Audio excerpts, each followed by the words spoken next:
Good morning, everyone. Good morning.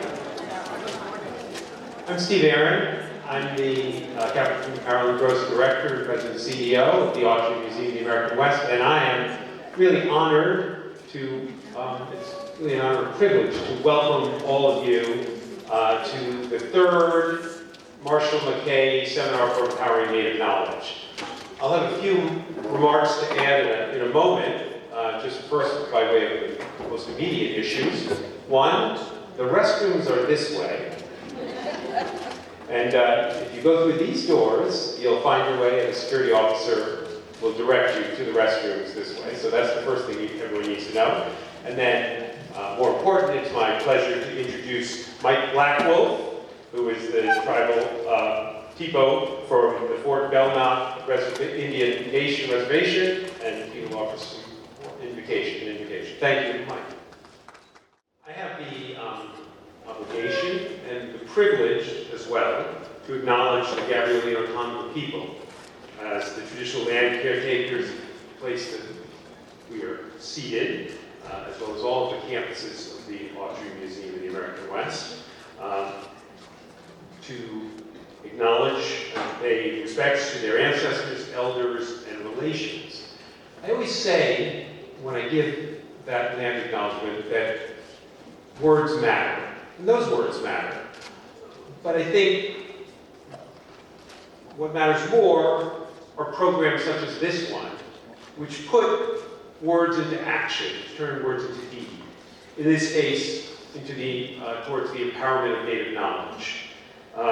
It's fitting that this seminar was established to provide a forum for empowering Native knowledge, and it's fitting that it's named for Marshall McKay, who played such a key role in service of that goal, and the revitalization of California Indian cultures and peoples.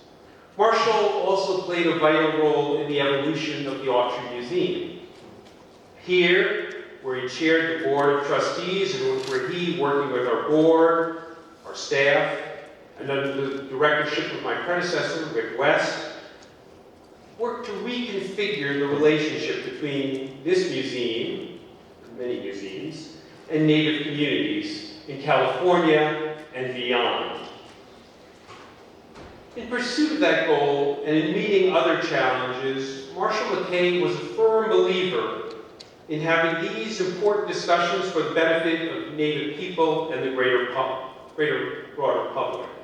For the McKay Seminar, we sent out nearly 100 invitations to Native community centers and tribal colleges to join us for a live stream online, which I think we have now started and admitted people to.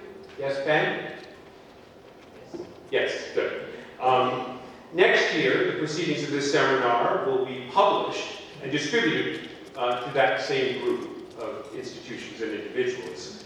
And in this seminar, and I hope more broadly across the board of the Autry, we are committed to being a place where challenging discussions can be addressed in a respectful manner that serves all people. I have a lot of thanks to offer here. First, to Joe Horstcapture, our Vice President of Native Collections and Engagement and Chief Curator, and to his entire team for the truly Herculean efforts to assemble this program. There are a lot of moving parts here. I think some of them are still moving. But somehow I think most of them seem to have fallen into place, which is really a remarkable testament to Joe and his team. Because I'm not sure anybody thought that was going to be the case. So thank you to Joe and his team.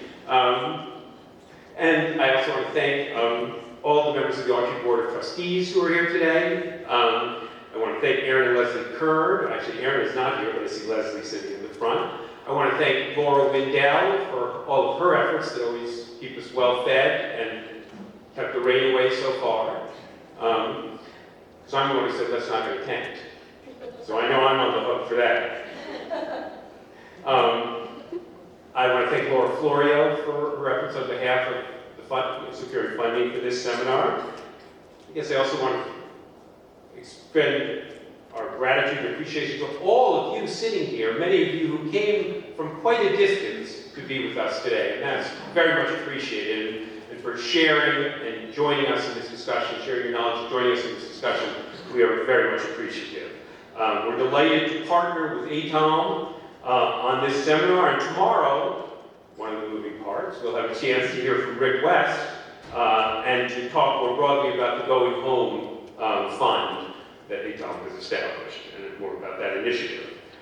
Our thanks, I should say, to Rick for rearranging his schedule so that he could be here. Last, but certainly not least, this seminar and many of the Native engagement and Native empowerment projects undertaken by the Autry Museum would not be possible without the generous support of the San Manuel Indian community. Thank you, thank you, thank you. Thank you especially to Autry board member and tribal chair, Lynn Balbuena, for her efforts on behalf of this seminar and on behalf of so much else that we do in this direction of the Autry. Today and tomorrow, we take up the topic of returns. That is, from museums back to Native communities, back to Native communities of origin, both domestically and internationally. In another setting, where the emphasis maybe wasn't on, or isn't on, empowering Native knowledge, the focus might appropriately be on the strictly legal mandate of the 1999 NAGPRA regulations, Cal NAGPRA, or more recently the 2024 NAGPRA regulations and rules. That, however, is not the purpose of this seminar. Instead, our hope is that by inviting a distinguished and knowledgeable group of presenters, we will learn more about the life cycle of returning cultural items to their home communities. From exploring understandings of cultural patrimony to ATOM's aforementioned Going Home Fund, we aim to be a forum that will provide valuable insights for museum professionals, for tribal historic preservation officers, for collectors, for scholars, for students, for the general public. I know I am particularly eager to learn more, not so much about the law, but about the ethical responsibilities we have to the descendants of these works. Indeed, those ethical responsibilities weigh particularly heavily on me, because I'm the director of a museum with collections subject to returns, and because I'm a historian. And as a historian, or being a historian, I approach repatriation matters by looking backward. That includes examining the history of this museum and of its Native collections, dating back to the ways in which those collections were handled before there were any federal regulations, and before there was much thought given to bringing Native people into the conversation about how these creations should be collected, conserved, interpreted, exhibited, loaned, made accessible to researchers. Because I'm a historian and not a lawyer, I'm more concerned with setting things right historically than with merely meeting legal obligations.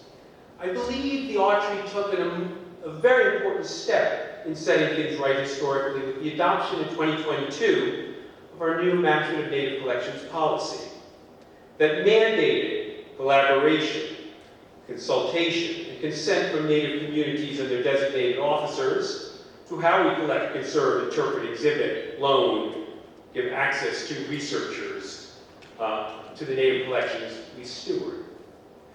I believe that Native collection policy provides a blueprint for how this museum should approach returns.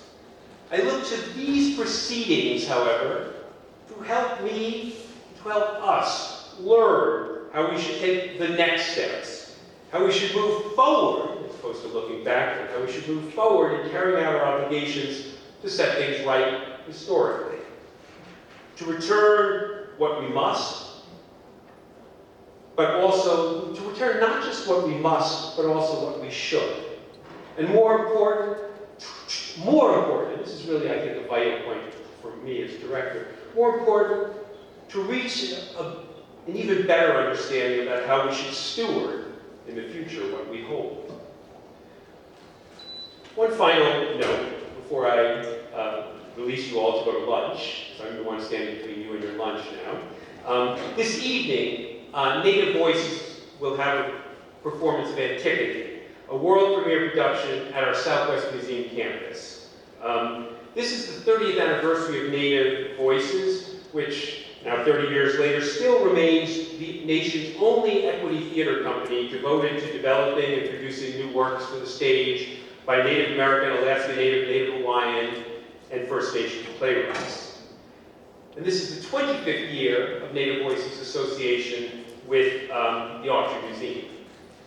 If you have not yet had a chance to sign up, I really, really encourage you to do so. I had a chance to see the opening last Friday evening, and I strongly encourage all of you to go see it. We have only a limited number of tickets available, so if you are interested, I guess we have only 9 tickets available now, which are on a first-come, first-served basis to this group. Amanda holds the keys. So, thank you, Amanda, for holding the keys. And please see Amanda when you have a chance. As I said, I really strongly encourage you to see it. It's an important production and a powerful production. That has a lot to do with also with ancestral remains being held in museum collections and a restaging of antiquity. So, with that, I'm going to stop. You'll be hearing shortly, after lunch, you'll hear from Joe Horscapture with a broader overview of the program in terms of its individual elements and what we also hope to accomplish. But I again just wish to thank all of you so much for coming, for sharing your knowledge, and for being part of what we hope will be a very productive and valuable discussion, I know to me and to all of us. So thank you so much, and lunch is outside and served, and the rain is not there. Thank you.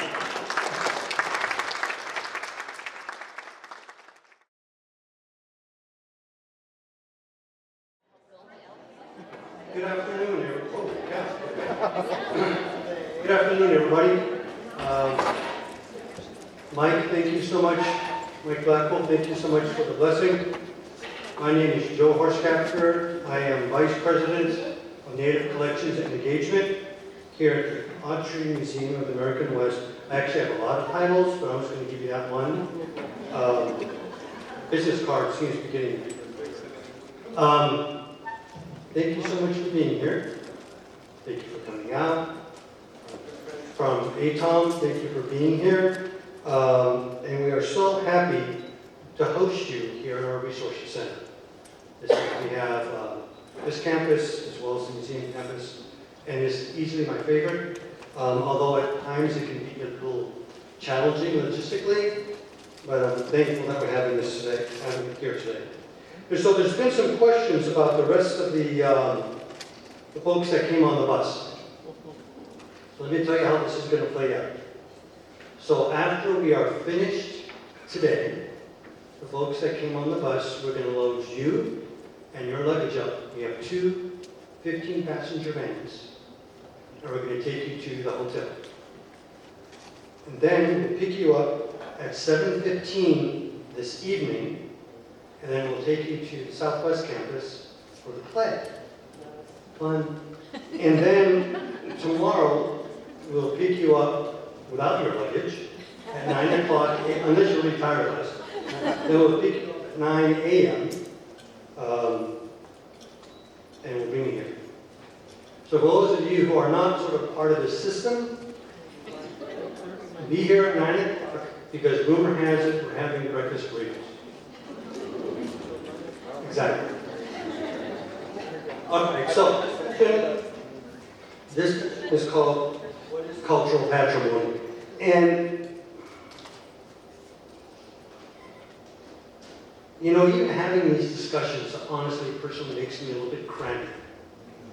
And the reason why is because collections, collectors, museums, we shouldn't be necessarily having a debate about repatriation. It should be pretty damn obvious. However, we need to jump through the hoops We need to define the undefined. We need to categorize things, and this is this, this is this, this is this, this is this, where it's my experience that everything is more kind of comes together. Not necessarily in a dream catcher flute music kind of way, but instead there are clearly relationships between us. So that's the situation that we're in, is we need to have these discussions. Luckily for us today, we have two great speakers, Aaron and Brien, who's from the Crow community. Right.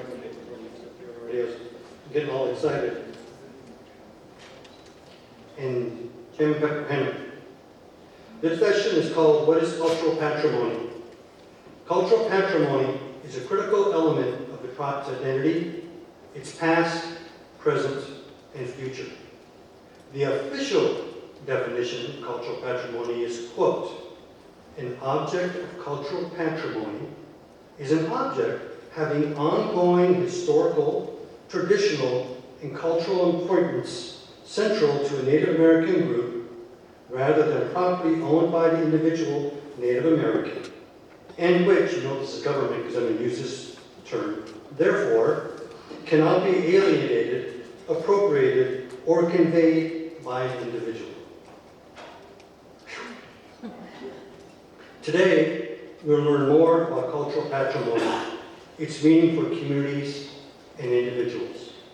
So the way each one of these sections is going to work out is we'll have a number of speakers, then at the end we'll have a panel, I'll have some questions, and if the audience has any questions, we'll move a mic around, okay?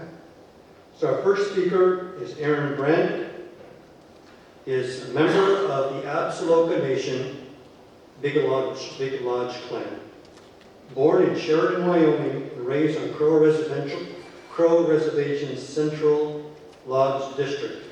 He studied at Sayers Kootenai College in the University of Montana as an undergraduate and earned a master's degree from the University of Montana's Department of Anthropology.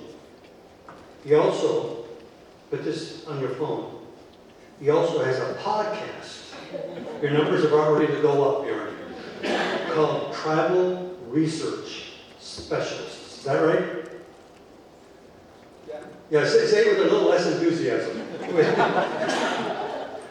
podcast is called Tribal Research Specialists. So please, we can welcome Aaron.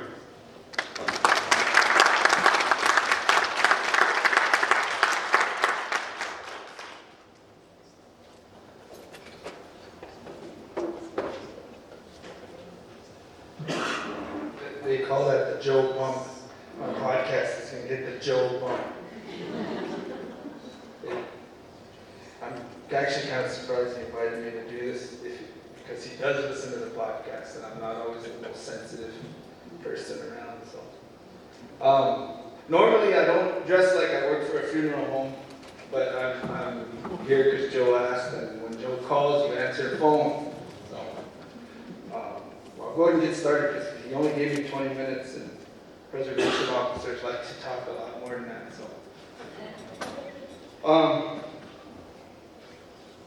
So this is just a collection of shields. That seems weird that it's here, but I gotta look weird. That are actually housed at the Chicago Field Museum. And when Joe asked me to do this, I don't know if anyone knows what preservation officers do, but we're pretty busy. So it's not like I was able to stop what I was doing and come up with a presentation to fit the subject. But because I've done work in the past, and this is a couple years ago, I kind of tailored this to fit the subject, which when he was reading the definition of patrimony, I got nervous because I was like, wait, I actually don't even think I know what it means. I was right. I was totally right. We'll get into it here. So there's got to be a lot of background information. So these shields were collected by a guy named Sims in the summers of 1902 and 1903. He purchased 44 shields. He only paid $591 for them. He identified 30 of them, and 14 of them are unidentified, meaning they don't have ownership names or who they belong to. In those cases, they were typically bought from like the descendants of those people, so they're bought from the families or And there's actually some question as to how he was getting them. In some cases, it was under some suspicious circumstances. And we know this because Sims actually kept pretty decent notes, and he kind of tells on himself in certain instances. So. But to give you a sense of the impact of what he did, in those summers when Robert Lowy, who was a famous anthropologist and ethnographer, came to the Crow Reservation in the early 20s and late teens, he actually tried to find some shields, and he could only find under a dozen left. And in fact, he makes the comment that Sims basically wiped out the Crow Reservation with shields. So when we think of shields, if you're like me, we actually have kind of a Hollywood version of what a shield is. So we always think of the person carrying it on their arm, or some fashion of like a ring with rawhide stretched over it, when in fact none of those are even true when it comes to how these shields are made and how they're carried. They're often carried like backpacks, kind of with a bandolier strap, kind of like a purse, like a when you see them, like in the case with the guy on horseback, the way he's carrying his shield is not on his arm. It's that he just moved the bandolier over, so it's in front of him. So these images put in the minds of people that shields were actually carried on their arm, and we've adopted this thing from this area. Actually, kind of created that motif. Shields are actually made from a single piece of rawhide, so they're not stretched over a ring like we're made to believe, and they're heated when they're dried. As they're dried, they shrink and they become thicker. So the thickest shield we've seen was about 3/4 of an inch thick, and the thinnest was about 1/4 of an inch. So it just kind of depends on how much time the person placed in it. So these are just images of what shields really look like. And but don't think of gas stations and travel plazas and gift shops. And so get that out of your mind. And no offense, but I'm probably going to say something really offensive throughout this, so don't get too caught up. And if you get offended easy, don't listen to my podcast. So,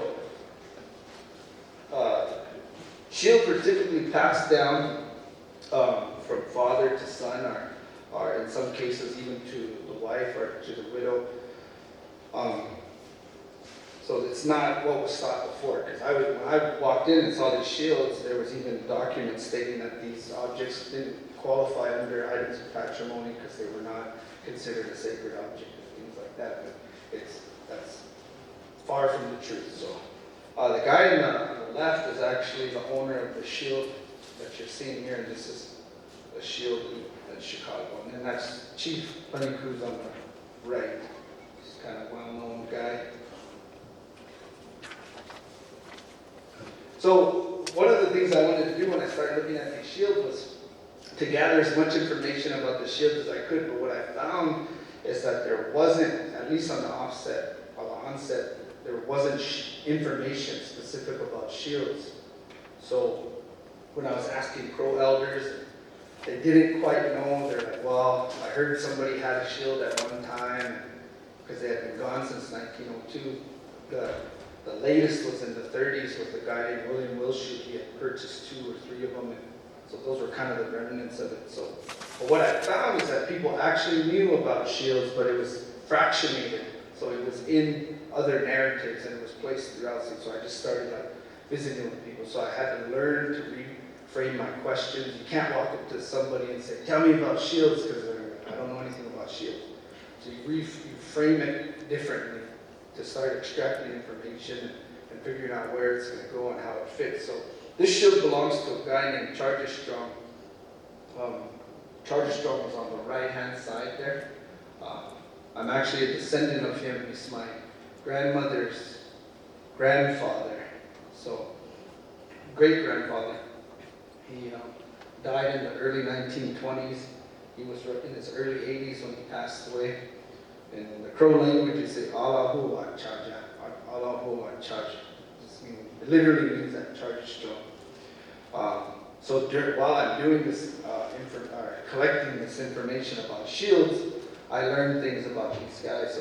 He was a member of the Lumpwood Society, which is a war society. He was what they call Ipche Akulat, which means carries a pipe, war leader's pipe. So kind of like a general, I guess you could say. He was known for the Battle of Rosebud, which was a battle a few days before the Battle of the Little Bighorn, and that's kind of where I'm from.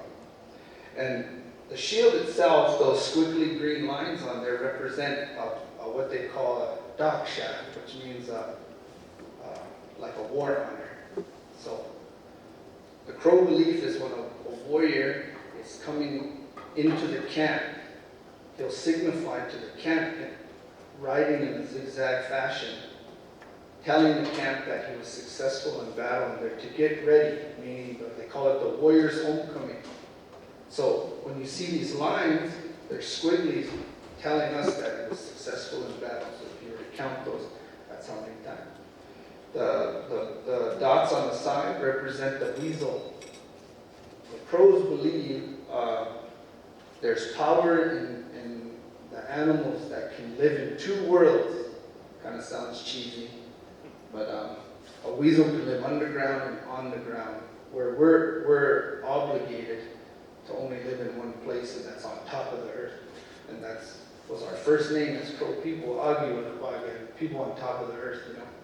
So we find value in things that can live in the water and on land and the sky, and the land are nocturnal or during the day.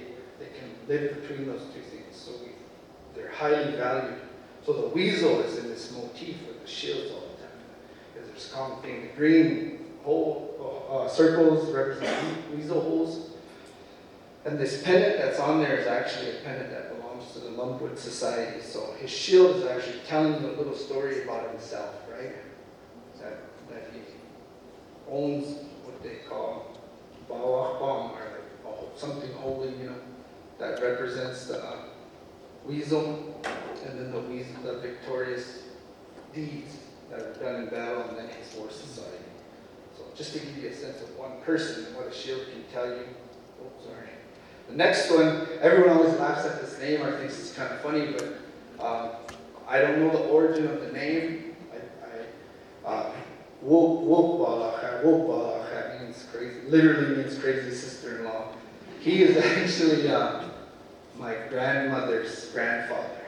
So, has anyone ever heard of the famous Pretty Shield, the Crow Lady Pretty Shield? They wrote a book about her. This is her father. So, Pretty Shield is my grandmother's grandmother. That's the one my grandma was raised by. And we're fortunate to still have her, so she tells us a lot of things about her family.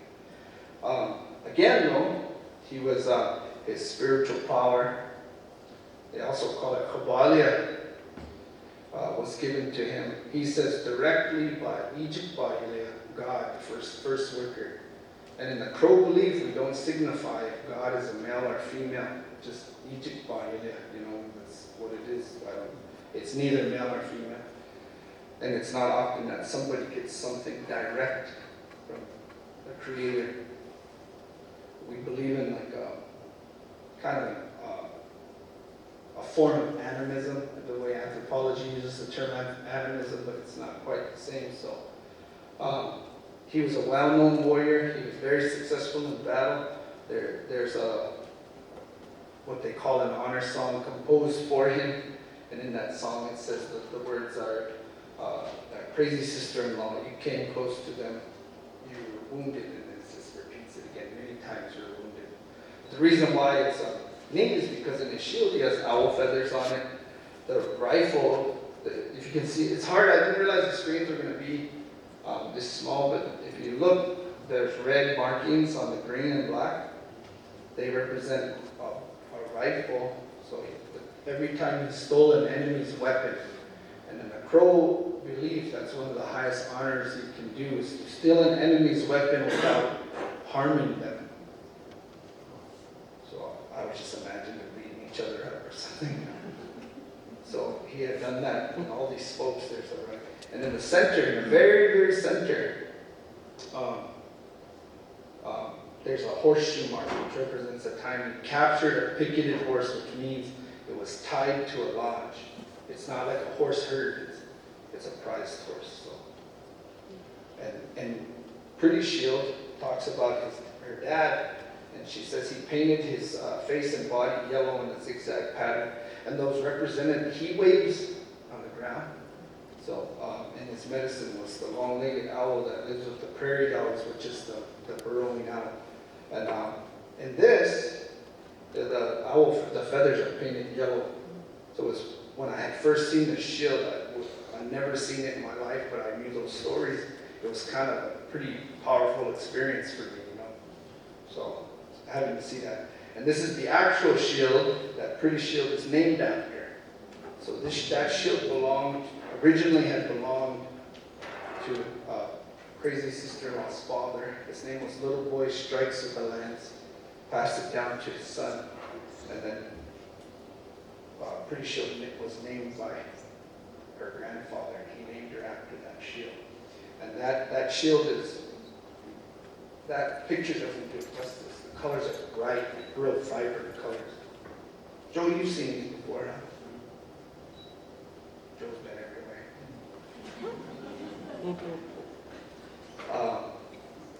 I'm trying to speed through this, so I'm covering over a lot. I'm generalizing a really complex belief of the Crow people, which there's a lot of overlap with other tribes in the Rocky Mountain region. Some of this might sound familiar to some people, but this shield belongs to a guy named Seize the Living Bull, who's by far one of the most famous and well-known Crow warriors. And we don't really use the term medicine men, but someone of substantial spiritual power among the Crows. So we always tease and say, white people love Plenty Coups, but the Crows love Seize the Living Bull.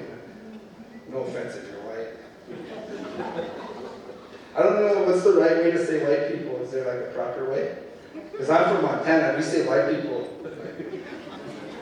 Is it okay if I use white people? All right. I'm fine with it. Joe's okay. I got permission from them. So in this particular story, I won't get into a lot of detail because it belongs to a family. So really, it's not mine, you know. But Seize the Living Bull fasted in what we call the Beartooth Mountains now in Montana. And they sit around right around 10 to 13,000 feet. So they're very large. It's 5 minutes already, Ben? You're killing me, Ben. So anyway, the image in which he's on the shield represents what he had saw. So we call that Bakawisha, which is the buffalo above, which happens to be Taurus, the constellation. So the black image represents that. I'll skip ahead then, Ben. Thanks. Came all the way to California to be treated like this. So you guys get it? Shields are a sacred object, right? Can we all agree on that? Except for Ben. Ben don't want to hear any of this. He's like, come on, man. This is a pared down version of a longer thing. So one of the misnomers I want to correct is that there's this belief that women have no say and no role in some of these ceremonies and these rites. But it's the opposite for Crow belief. You can't have any ceremony or any ritual without the presence of a woman. In fact, some of our most revered beliefs require a woman to be the center of it. So the way we actually believe as Crows is you're a ceremonial pair. In fact, when you don't have a wife or you don't have a partner, they'll say you have no arm. You're a man of one arm. So in order to be successful, you have to have that partnership. So in order to own sacred objects, you have to be a pair. So it's not often that things are transferred to you, things are given to you, rights are even, you're skipped over because you have no arm. So it's important for both men and women to have a partner. So I just want to make sure that there's this weird belief that women can't touch these objects and things like that, but that's not the case for the Crow people. There's a lot of freedom within ceremonial belief for women to hold these. Because when we got to Chicago, started handling the shields, I wanted my sister, she was with me, to hold the shield of her ancestors, and she panicked, and everyone's like, oh, she can't do it. And I'm like, that's not true. And in fact, they were the ones that moved them. Oh, see these tripods here? Sorry, Ben, we're not making 5 minutes, but. So these tripods here, the women were entrusted with them, so they would place the medicine objects. Jim, actually, I should apologize to you. I'm only going to have 5 minutes on my birthday. I'm trying to hurry up. So they would use these, so the women handled them. The reason why all of this is important, and what I'm getting at was, in this quote that comes from Pretty Shield's book, she says she was named on the 4th day of her life. Pretty Shield, right? Ishpinaji. That means on the 4th day of her life, someone, her grandfather, gave her a name, and we say we have good fortune from the names we have, right? And why this is important is because it's a reenactment of a story that has to do with the 7 buffalo bulls, which is the Big Dipper. And in that, the first bull gourds a child, throws him in the air, and it goes through this 4 times. And on the 4th time, the head, they call him Chilapuji, the bull chief, he says, I'm going to name this child Buffalo Boy, and they said, why did you do that? Why did you name him that? He's a human. Why did you name him? And he says, means because we love our children, you know. So that's the Crow belief. So when you name a kid today, you'll actually pick the kid up 4 times, and on the last one, you'll name him. The reason I say this is because in 1885, when they did the Crow census, there was these people with the name shielded it, meaning they were named after a sacred object, someone's personal shield. They said, I'm going to name them after this holy object. With that, they'll be given good fortune. And then in 1900, those names dwindle down to that. By 1930, there's 4 left, and the names with shields are gone. So, what am I doing now, Ben? How much time I got? Ben's like, I don't want to be shamed like that again. My middle name is Ben. I don't know if that means anything to you. Well, why this is important is because the practice of that holy object left the Crow people, and that also meant that all that information with the shields, the practice of naming them after the shield was gone too, right? So the simple fact that that object left meant that those things went with it. And the fact that I got to see those objects again meant somebody started talking about shields again. People started doing that. Other people got to see it. So the reintroduction of those shields actually brought back a lot of that information. So I'll end with this.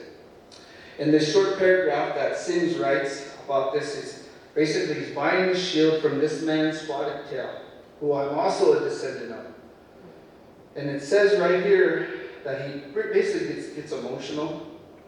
And he says he passes the shield to his daughter, the elder of the 2 kids. Right? She prays with it, she holds it, she prays with it, passes it to her sister. Why that's important is that Spotted Tail on the far left, and that's Cordelia Spotted Tail in the middle. That's my great-grandmother. And then in the picture over there is Cordelia. Cordelia, my mother, is standing next to Cordelia right there. Why that's cool, or I think it's cool, is because I got to hold the shield, right? And I got to see it. So my daughter comes home from school. I'm skipping ahead. She says, we have to make a family crest. So she's looking in like books about Europe and all that. And she sees this picture. So the next day my daughter comes home from school and she drew this. So there you go. I'll end with that. Oh, beautiful.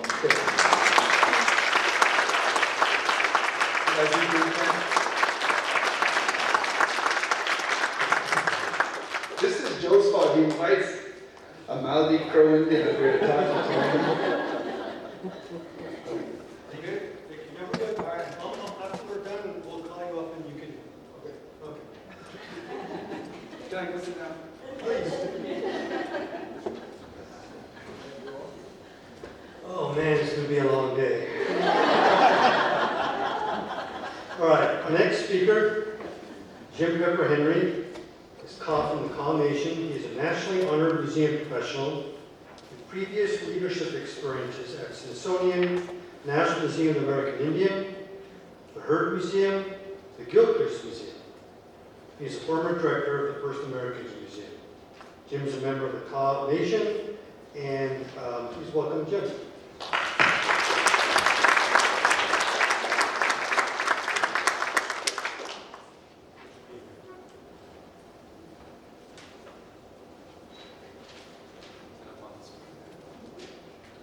I would have given the whole hour to Aaron. That was great. And I'm going to see if I can give this presentation with one arm because I'm single at the moment, so I can do that. But I'm going to tell you a little bit, a little story about a rock, and it's not just any rock. And as Joe mentioned, cultural patrimony, that's a fancy way of saying an item that's communally owned property, and something that no individual can own and no individual can sell to someone else. I still think that's a little bit of a colonial way of thinking of things, because what I'm going to talk about now is something that we belong to. This item doesn't belong to my people belong to this item. And it's something that can't be separated from us. And so this is a story in Juje Wahobe, and in my language, that in the Kaw language, that means literally the rock that is connected to the Creator, or sacred red rock. And I think I can do it this way. So, this rock was important to the Kaw people for many centuries. It used to be at the confluence of the Kansas River and Shunganunga Creek, and it was probably brought down by a glacier tens of thousands of years ago. And it was very unusual because it's made out of red quartzite, and that red would have stood out on the green of the prairie in central Kansas, and I think people would have been attracted to it just because of its size and its color. And this is a picture of the stone in a park called Robinson Park, next to City Hall in Lawrence, Kansas, and I'll tell you how I got there in a second. So when I was a young man, my great uncle was vice chairman of the Kaw Nation. This was in the early 1990s, and I was the historic preservation officer for the tribe. And we took a visit to Kansas, and he said, "Jim, have you heard about the Sacred Red Rock?" And I said, "I don't know much about it." He said, "Well, I'm going to take you to visit in Juje Wahobe." And we did. We went to this park in Lawrence, Kansas, and I didn't know what to expect. When he said Sacred Red Rock, I thought it was a little stone. And when I saw it, it was very imposing, and I knew right away why our people would have had an affinity for this, because it embodied the qualities of the Creator. It was strong, it was resilient, it persevered through time, and it's 15 feet tall and weighs about 28 tons. It's not a small stone at all. And he told me the story about the stone, that it used to be near our villages, or our traditional villages on the Kansas River.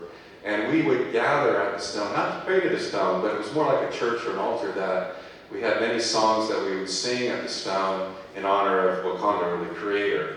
So it's kind of like our church. And when the early settlers came into that area, they knew about the stone. They knew how important it was. In fact, they called it the Kaw Prayer Rock. And it was kind of interesting. A local reporter recorded our visit to the stone almost 30 years ago. And it's hard to see. There's a picture of me in there, much younger, had both arms at that time. And seeing the rock for the first time, and it left an impression on me. And I told my uncle at that time, I said, someday that stone will come back to us, or we will come back to it, and we will be the rightful stewards of that stone again. And he told me the story of what happened with the stone. We were removed from that area in Kansas in the 1840s to another reservation in Kansas, and eventually to Oklahoma in 1872. And Lawrence was founded not uncoincidentally after we were removed from the area. And the locals knew about this stone, so they erased us. They removed us from the land, and they made a concerted effort to erase anything else associated with us, the memory of us. And this stone was one of those important items. And so Topeka and Lawrence had a little competition about who was going to take the stone and put it in their city park. And so Lawrence got there first, and the story goes that they brought a mule train down by where the stone was on the river, put it up on a cart, and then took it up. The railroad wasn't too far away from where the stone was, and then they moved it into Lawrence, Kansas. And they put this, you can see they put this giant bronze plaque, this giant bronze plaque on the stone, and dedicated it to the hardship of the abolitionists that came into Kansas for freedom and prosperity. And I'll read some of the plaque to you in a minute.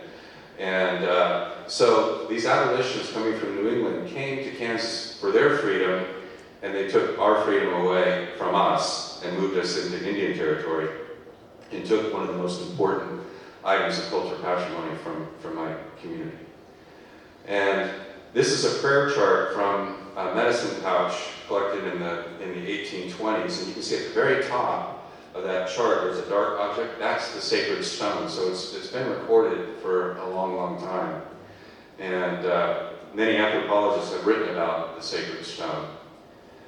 And here's where the stone was located. There's the Kansas River, and there's a creek there. It's called Shunganunga Creek, and which means fast horse in our language. And you can see the railroad's not too far from there. So that's on private land right now, and where the stone was. And I'll tell a little story about that in a second. But we actually, some folks that kind of managed the Kansas River, they took us tribal members on a river trip down to where the stone came from before it was moved into Lawrence, Kansas. And so in my tribe, when you remove something from the land, or you take anything, you leave a void, and you have to put something in its place. So the descendants of these settlers took this stone from its original location, and they left a void. So we had a little ceremony there to fill that void after knowing that the stone was taken nearly 100 years ago. And this is the landing where the stone was. And my uncle told me that when our people go to the spirit world, there are spirit villages along that river, and that stone was a way to let all the other tribes know that our spirit villages were there and to be respectful of that area. So they took the stone in 1929 from that spot, placed it in this park in Robinson Park, and you can see these are the descendants of the original settlers that moved into Lawrence, Kansas, and they put this giant bronze plaque on the stone. And there's the plaque on the stone, I think I have it. It says, "To the pioneers of Kansas who in devotion to human freedom came into a wilderness and suffered hardships and faced dangers and death to found this state in righteousness." Well, I can tell you, before these settlers arrived, the population of my tribe was about 20,000, right before Lewis and Clark came through. By 1920, we went from 20,000 tribal members to 194. So I am a descendant of the last 194 people in my tribe, wiped out by pioneers coming in with their diseases, with being murdered by many of these settlers to take our land. So it's just a slap in the face to take something so sacred and important to my tribe and putting this bronze plaque on it and dedicating it to the people that eliminated us from the land. And the irony is too, just a few years after they put this plaque on the stone, there was a lynching of 3 African Americans in that same park. And so I was determined to get the stone back. I started this process 30 years ago to get our stone back, and the city of Lawrence, Kansas ignored our requests for many decades to have the stone returned to us. But something interesting happened. I ran for vice chairman, and I made that one of the platforms for my campaign to get on the tribal council, that we were going to get our stone back. And around the same time, the whole George Floyd incident happened, and people started kind of waking up to especially Confederate monuments coming down around the country. And so the city council, I think they were a lot more open to listening to us and considering,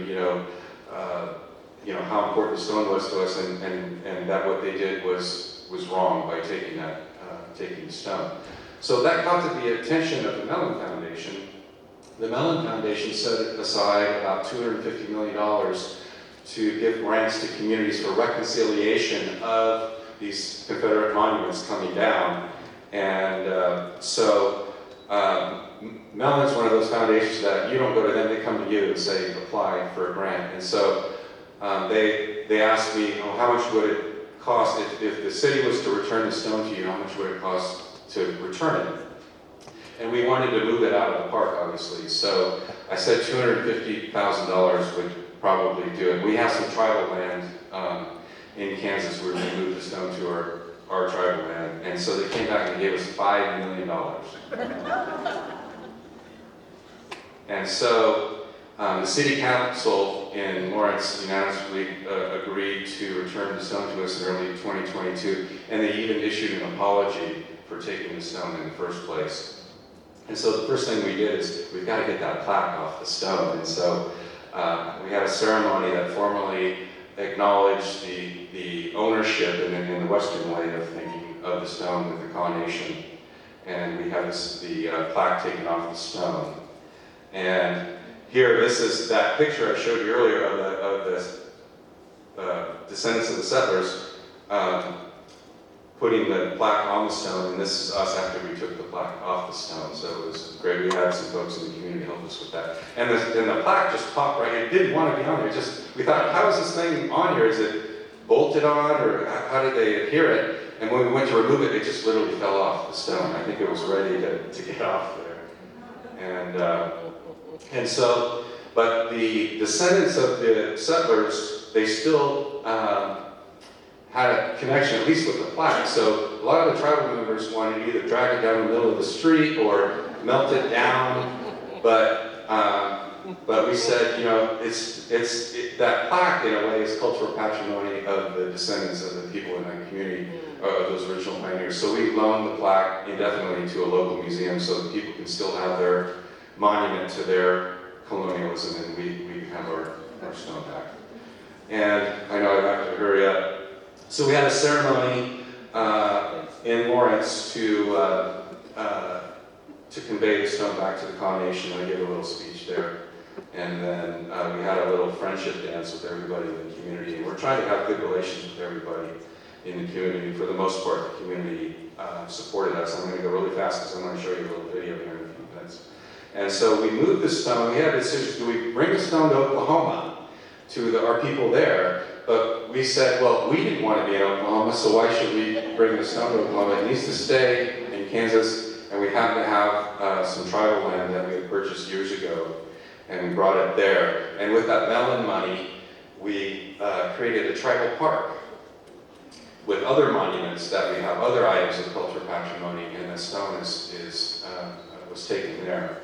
And here's the stone being moved, and on the flatbed going to Council Grove, Kansas, which is about 90 miles away from Lawrence.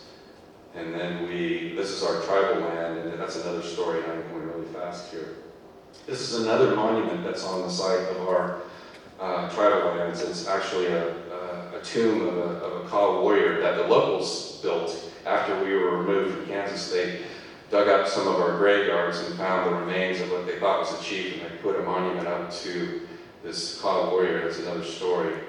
And we had some historic stone houses there. And we built a dance arbor on our grounds, and so we go back a few times a year to our tribal lands in Kansas. But anyway, here's the, and we're putting in an outdoor welcome center too in our park with some of the Mellon funds. And this was a conceptual design of putting a stone on the lands there. But I'm going to defer so we can run the video. So the Mellon Foundation gave us some money to document this process as well. And we are working with an all-native film crew. And next year we'll have an hour documentary coming out. Hopefully I can show it maybe at the next Marshall McKay seminar. But I'm going to show you a little trailer from the film, and it explains everything I just told you. But I know it's because we're short on time. But anyway, so the rock is in place at our park. There it is. And so we put a little design beneath it as an homage to the two rivers that it came from, and I thought that was a nice little touch for us. So without further ado, if we can roll that video, that would be great. And then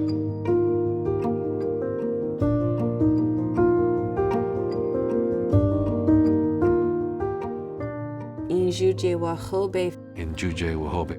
In Juje Wahobe. In Juje Wahobe. I is stone. Juje is our color red.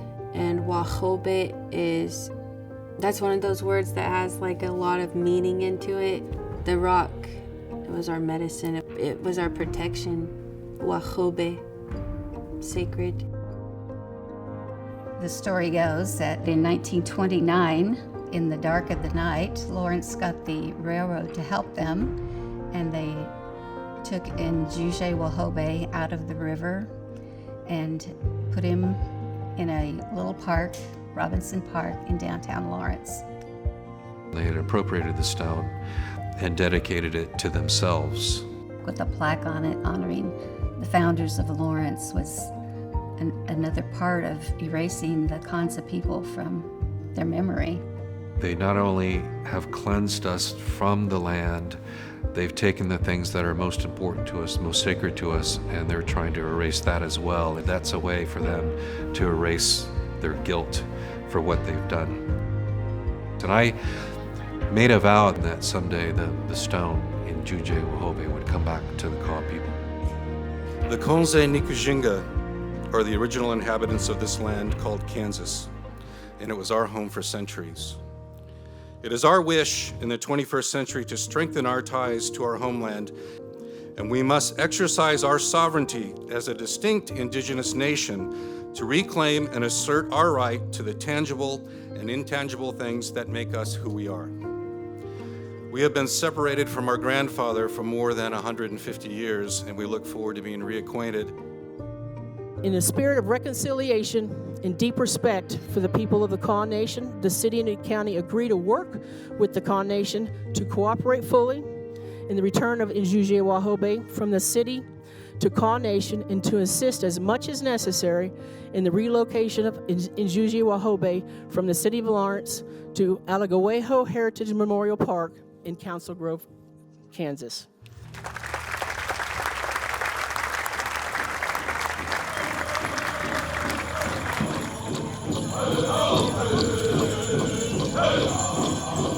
I'm Eagle Staff Energy Arena. We get a gust from the south wind. The people of the Kansa, the people of the wind, the south wind. Beautiful sight. Thank you for joining us here tonight.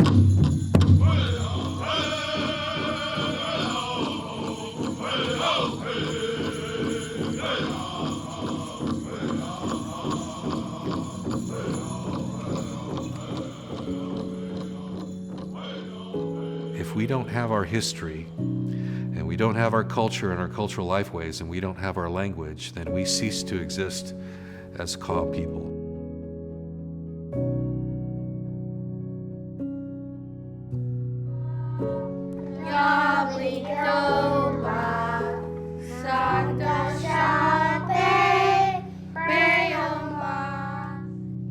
I know that it's going to come back to our people, and we will never let that happen again. We've lost everything at one time, and we're able to rebuild and come back and be this strong today. We are a strong people, and we have survived. I think right now, the time we're in is a time of increased awareness for Native people. It's very heartwarming to see. I have had my hat on as a city attorney, but you know, I'm an Indigenous woman. I've been proud of our elected officials who have stood up and said, you know, our community made a mistake and we want to try to make it right. We're getting Juje Wahobe back. That's only going to make us stronger. The ones watching over us and seeing that we're doing a good job, there's going to be growth and there's going to be blessings from that. The return of Juje Wahobe means a few things. One, it means that We're reclaiming the things that are sacred to us. We're reclaiming our heritage. But it also means that we have greater responsibility now. But I think the stone in return will care for us if we have that relationship with the stone.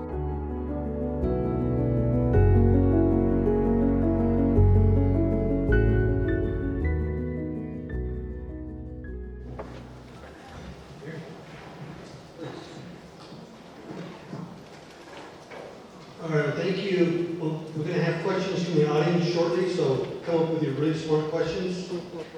Give those a little bit of thought. Thank you to each of you for your presentations. To me, they were interesting, and I think the way they sort of fit together was perfect because in a way they're kind of interesting ends of a spectrum. So for the shields, they were part of a community and then taken to only be viewed privately in a museum and in collections, not by necessarily travel members. Whereas opposed to the stone, to the rock, it was taken from where it lived and then put on public for non-native consumption in a way.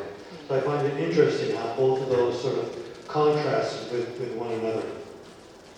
So the challenge that I'm having, just generally, besides life, just generally, is what is cultural patrimony? It's because the definition that I read, it talks about items that are for the common good of the tribe, or for use or important to the tribe as a whole. Certainly the rock fits that. Whereas opposed to shields, by that definition, does not. However, in the story that you told, how the individual, I'm assuming, gets the shield through a visionary experience, and then it becomes part of the family. Then the family goes and it becomes part of the community. And as you mentioned, particularly with the census, how it gets larger and larger and larger. So how does our audience here, everything okay back there? Okay. Is Ben at it again? Yeah. So for our audience to really understand what cultural patrimony is, even if we can define it, how do we wrap our heads around it? Well, so the stone is not something made by humans, and we look at it as made by the Creator, or shields are made by humans, but they're imbued with a living spirit, with the life force power. So I think you can have both there, and at First Americans Museum we have an entire exhibit called Winnico, which literally means the living spirit in everything. And that when these things were made either for ceremonial purposes or for loved ones, and they weren't made for trade or for sale or to put in a museum. And we try to respect that when we're stewards of collections and museums. We try to understand that these weren't made to be in this facility like this. When there's an opportunity for them to come home and be cared for in the proper way, we try to facilitate that opportunity. But we also have to understand a lot of these things that are made by people are not meant to be sustained in perpetuity. They have a life cycle. They have a beginning, a middle, and an end. And sometimes we preserve things beyond their life cycle. We've artificially sustained these things. And I think of another example of cultural patrimony. Have you heard of Zuni war gods? And those were meant, and even totems in the Pacific Northwest, they're made to go back into the elements, or they're made to have a life cycle. And so I think we have to consider that too. And I think about, repatriation. I remember working in the old Museum of the American Indian, and George High, one man collected all these objects, and he passed away in the 1950s, but his essence is still there. And I remember somebody from a tribal elder from Arizona came by and said about museum people in general, he said, what you try to possess will possess you eventually, because we think of these things of owning them and keeping them forever, and we have to realize that these things weren't meant for that purpose. I don't know if that answered your question or not, but. Do you have any reflections? Yeah. Please. I don't know if Ben maybe on anyone. I'll leave him alone now.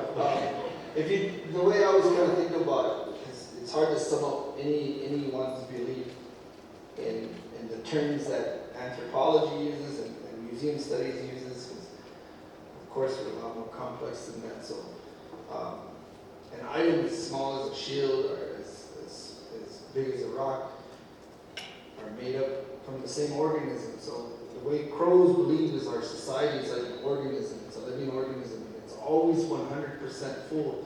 It's always 100% in function. It's whether or not those are negative or positive, right? So if you remove an object from that organism or a narrative or anything, a system, a society, it fills itself with something else. So it's always, so to me what patrimony is, it's anything that makes up that organism that's originally from us, you know? So unfortunately, right, like we have negatives on the reservation now, substance abuse and things like that. Those aren't extras to a society, those are just replacements of things that were there to begin with. So that organism is still functioning, but it's functioning within that, whatever that is, right? So if you remove a shield, that organism is going to replace it with something, and it's not always positive. And I think that goes back to what each of you said about Jim with the rock, about now that the rock is back, there's a greater responsibility. And Aaron, I think you mentioned that with your exposure to the shields, and as well as there was an exhibition that included some of the shields, it was both at the Field Museum in Chicago and at the Museum of the Rockies in Carnegie, where that also provides in a way a certain greater responsibility, where you mentioned that the image of the shield sort of as a family crest kind of empowers this responsibility as well.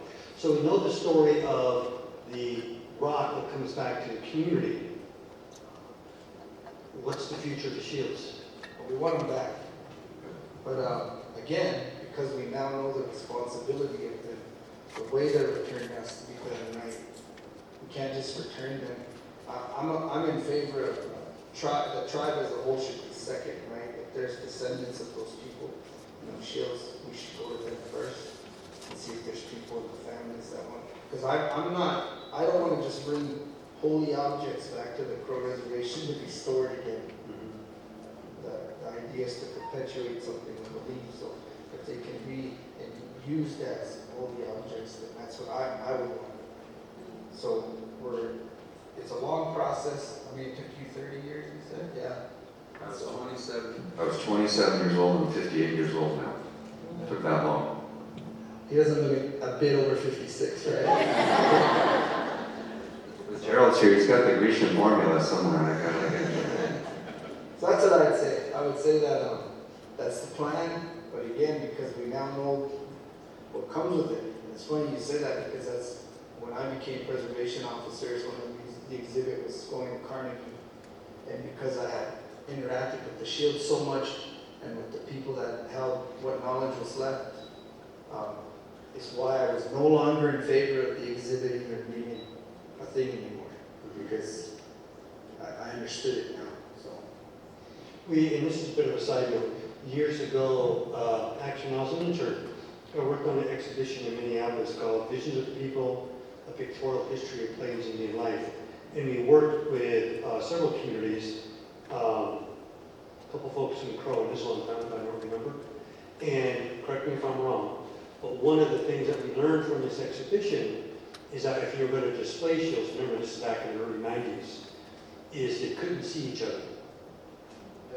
They don't face them like... Yeah, they're not allowed to see each other. So when the designer installed the exhibition, she put little walls between them.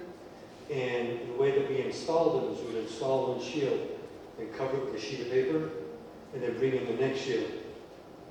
solid covered sheet of paper, then at the end, we, so the shields, much like with the rock as a being, you think of the shields as a being, they never really knew, they never could see each other. It's, I think, one of the ways that museums need to think about how they work with communities in a sense not only interpretation, but also with display. Any questions from the audience? I wanted to add one Please. thing, and we're talking about cultural patrimony about physical objects, but cultural patrimony can also be intellectual property. I think of our call language as cultural patrimony. It belongs to us, it's intangible, but it's our language, and we see others trying to appropriate our language. And so I feel very strongly that's well, we belong to our language, but in the Western way, that language belongs to us, and I think of that as cultural patrimony too. So. All right, so let's just sort of flip this around a little bit. And I don't know if I can answer this question. What is not cultural patrimony? Well, the way that it's written in the NAGPRA regulations, if an item is owned by an individual and it was individual property, it's not communally owned property. So technically, that wouldn't be an item of cultural patrimony. But if it's so significant to the community and it shouldn't be conveyed to a collector or anybody else, you could fit that into the definition of cultural patrimony. So if I have a pair of beaded moccasins, that's my personal property. I can sell those beaded moccasins if I wanted to. I don't have to have permission from the entire community to sell the beaded moccasins. So that's kind of the quick definition of cultural patrimony is things that are owned by individuals. But we know that there are things that were owned by individuals that are so important to the tribe now that they become cultural patrimony. I would say, yeah, things that are owned by individuals, but that's not how we function, So, Joe. yeah, thanks for that input. I'm too concerned about that part of it. Well, I guess, so what I'm thinking about is, much like what Jim said, is when these items were taken from the community, put into a museum, essentially they're in a time capsule, right?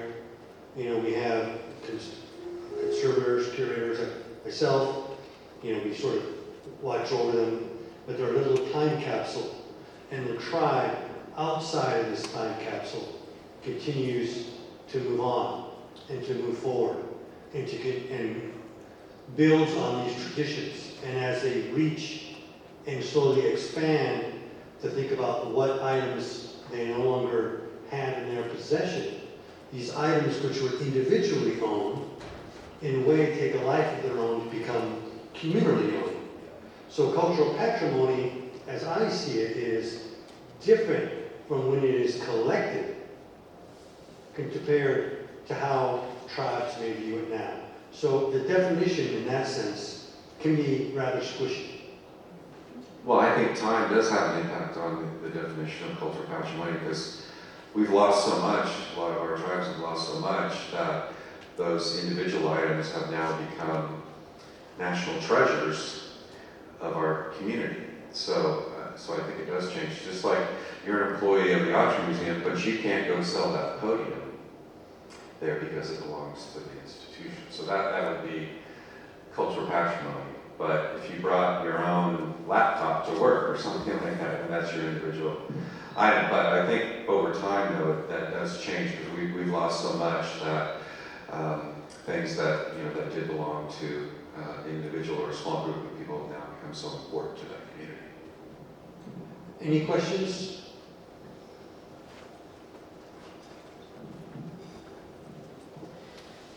Firstly, thank you for that presentation. I think in terms of defining this notion of cultural patrimony today, these are really great examples. When I was listening to the story about Wajuji Wahube, I'm going to pause to see if I said that right. Pretty close. Okay. Wahube? Wahove. Wahube. It reminded me of the Whanganui River that received human rights status in New Zealand and how the standards of cultural heritage are constantly being redefined as we go deeper and deeper into the future, away from those sort of periods of colonialism, which isn't to say that it doesn't exist today or it doesn't still happen, it does, but you know, when we think about those obligations and the treaty obligations between colonial entities and indigenous people. I guess my question is really also for the shields. I'm curious about the way that those are being treated on Kiowa, and I know that when we have something that goes into battle, even though it is carried by someone, the way it's depicted, the way it's thought of and regarded and recorded on the calendars or any other records on TVs, it is for that act of war is a collective situation. And so I'm curious about where the journey is, even within the next year or two, for that conversation of return, or how, what's next. Well, so if we're looking, unfortunately there's a lot of items that belong to Crow people in museums all over, right? So we're in a unique position as the Crow people. I mean, every tribe is that we have to prioritize what we can do and be realistic about how fast things can happen. And so the shields are on the list, and we're talking with people or communities about getting them back. But that's why I put a lot on the individual families to in their efforts to do things, and we would act as support because the list is so long, and guys like Sims and Lowy and Wilshoot and Curtis, they came and just wiped us out. That where we're better doing certain things is with the Crow Tobacco Society, so we're focusing on items with that, because we have a place for them.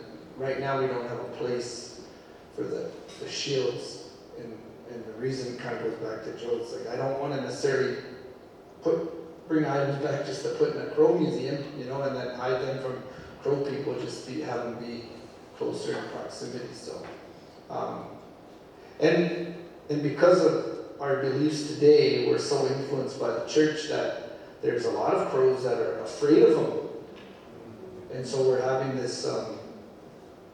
Amongst the cultural people, there's this debate about the handling of sacred objects and their role in the community now, because we're afraid of ourselves, And that's not a problem that is unique to the Crows, right? It's everywhere where we're not even willing to reintroduce ourselves in some cases to things, So that it's getting past that before we can have anything come home. It's getting people to believe in themselves again. They say, B.J. would you, I understand myself. It's bad. All right, one last question. Hello, everyone. I'm John Hayworth, and I worked at the National Museum of the American Indian and had the privilege of working with both Joe and with Jim. I have a question for Jim. As I watched that very moving film, and thank you for that. That was just incredible. And watching the rock being moved. And I know you had a lot of experience moving very large rocks in the Cardinal Direction Project. And I think this audience would love to hear a little bit about that this afternoon. Wow, that's another presentation there. It's funny you say that because we have a casino in north central Oklahoma called Rock and Brews Casino. I thought, let's move the rock to Rock and Brews Casino. So, no, that wasn't a serious option. Yes. So understanding the importance of the rocks that are at the National Museum of the American Indian, which there are large boulders, not unlike the size of the Juche Wahobie, that anchor the museum to the site in Washington, D.C. And those stones come from the four corners of the Western Hemisphere. We work with indigenous peoples to select those stones. And given that a lot of the Native people on that project have a similar belief about taking something, you got to put something in its place. The museum on the mall is made out of, is it Kasota stone? Is that right, John? And deal. So when we went to those places and worked with communities to select the stone and come to Washington, we left a piece of the National Museum of American Indian, the stone that was made from that, in the place that we took the stone. So in Tierra del Fuego, in the Arctic Circle in Canada, in Hawaii, and in eastern coast of the United States. So that's a whole other presentation right there, but that brings back a lot of great memories on that project. Thanks, John. All right, thank you very much.